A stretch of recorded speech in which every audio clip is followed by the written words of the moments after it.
27 Jan 2022 Cor litúrgica: verde. Terceira semana comum, quinta-feira. Primeira leitura, 2 SM 7, 18, 19, 24, 29. Leitura do segundo livro de Samuel. Depois que Natã falara a Davi, o rei entrou no tabernáculo. 18 Foi assentar-se diante do Senhor, e disse: Quem sou eu, Senhor Deus, que é a minha família, para que me tenhas conduzido até aqui?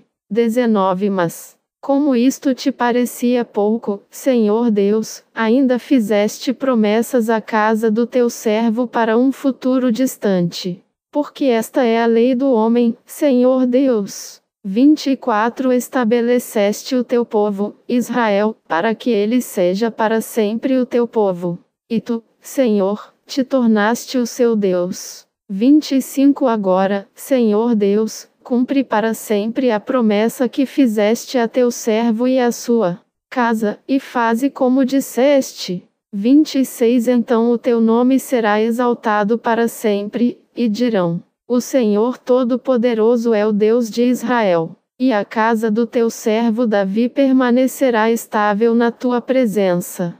27 Pois tu, Senhor Todo-Poderoso, Deus de Israel, fizeste esta revelação ao teu servo: Eu te construirei uma casa. Por isso o teu servo se animou a dirigir-te esta oração. 28 Agora, Senhor Deus, tu és Deus e tuas palavras são verdadeiras. Pois que fizeste esta bela promessa a teu servo. 29 Abençoa, então, a casa do teu servo, para que ela permaneça para sempre na tua presença.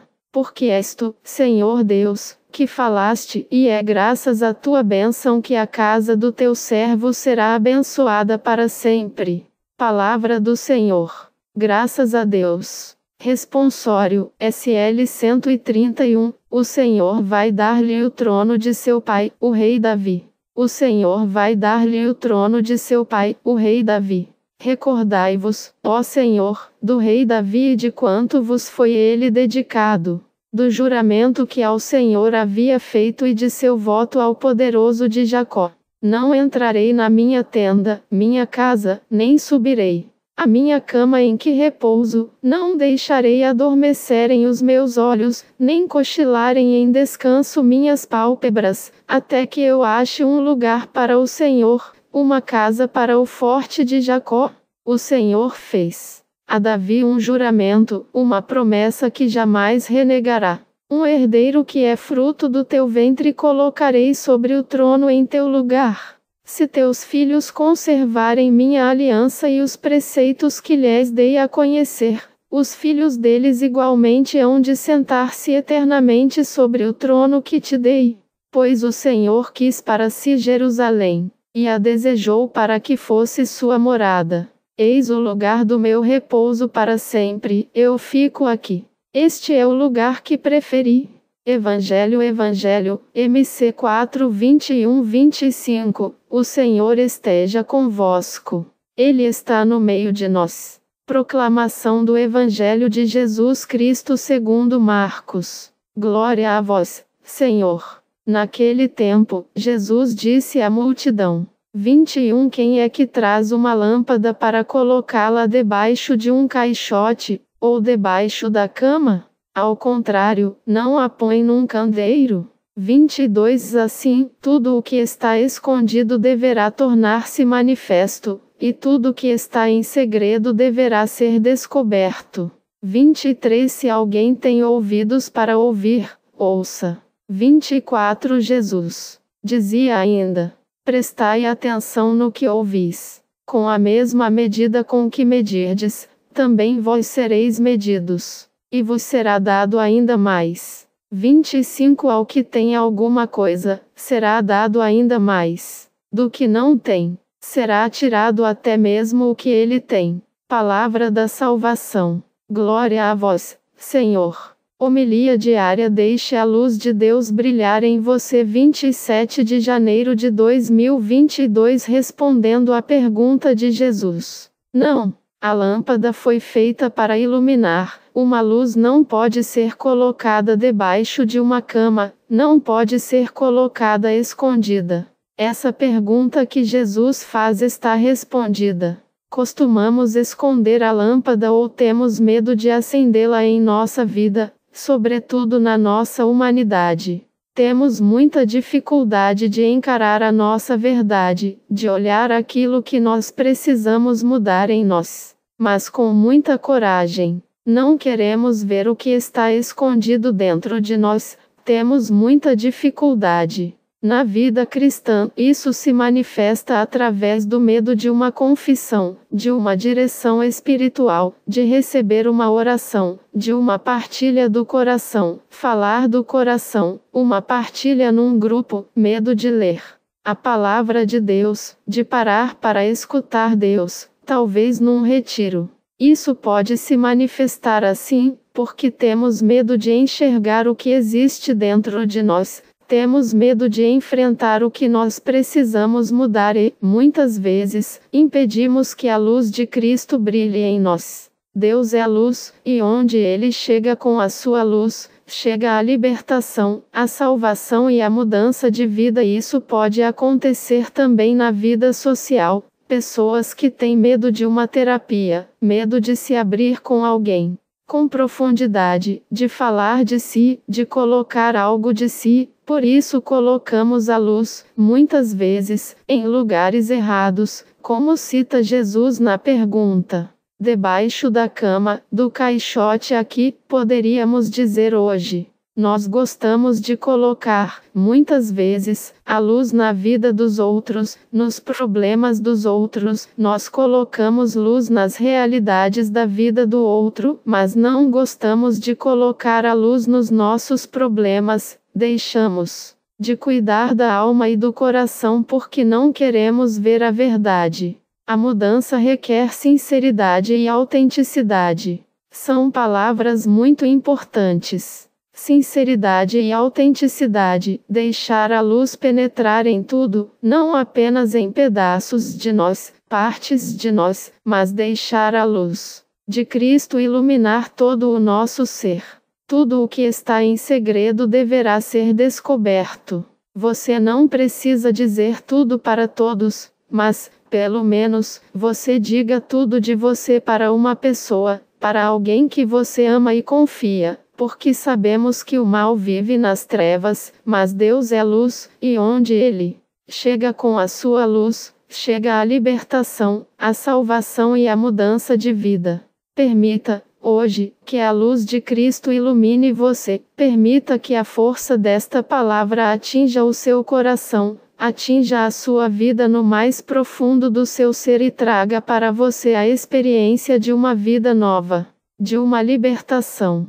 Sobre todos vós, a bênção do Deus Todo-Poderoso, Pai, Filho e Espírito Santo. Amém. Padre Donizete Ferreira, sacerdote da comunidade Canção Nova. Santo do dia.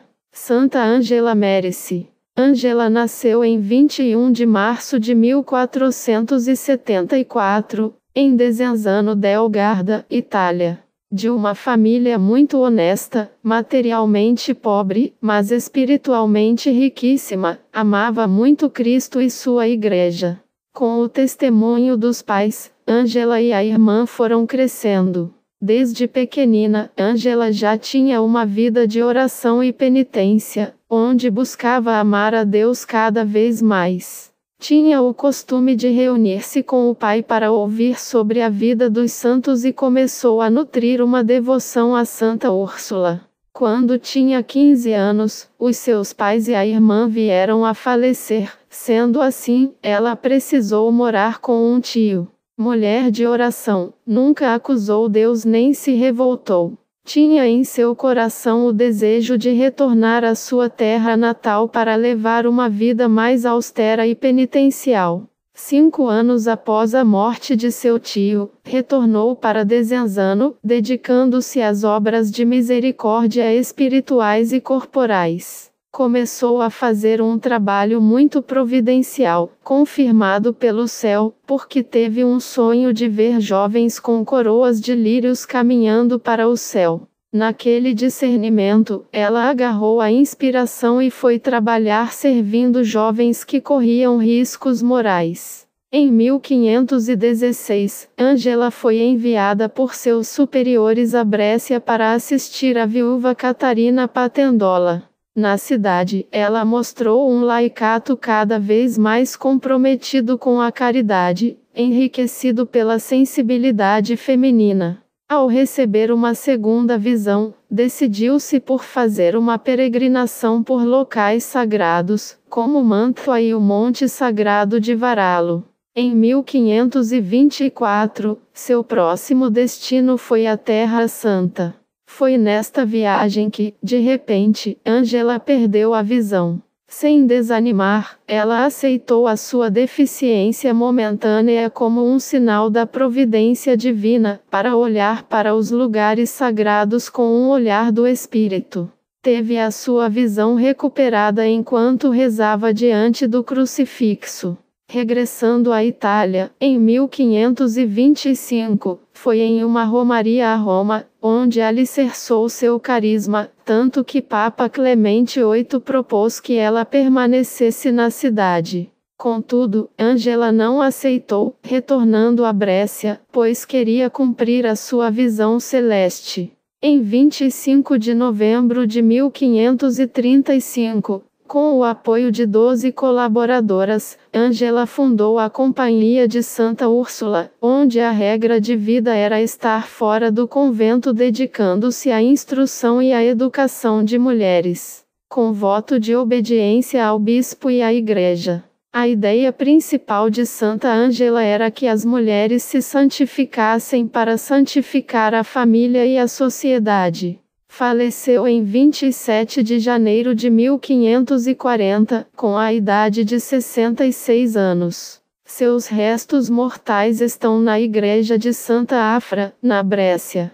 Sua fama de santidade tornou-se muito evidente, tanto que em 1544, Papa Paulo III elevou a sua companhia a um instituto de direito pontifício, permitindo que as ursulinas pudessem atuar além dos confins da diocese. Em 1768, Ângela Merici foi beatificada pelo Papa Clemente XIII e, em 24 de maio de 1807, foi canonizada pelo Papa Pio VIII.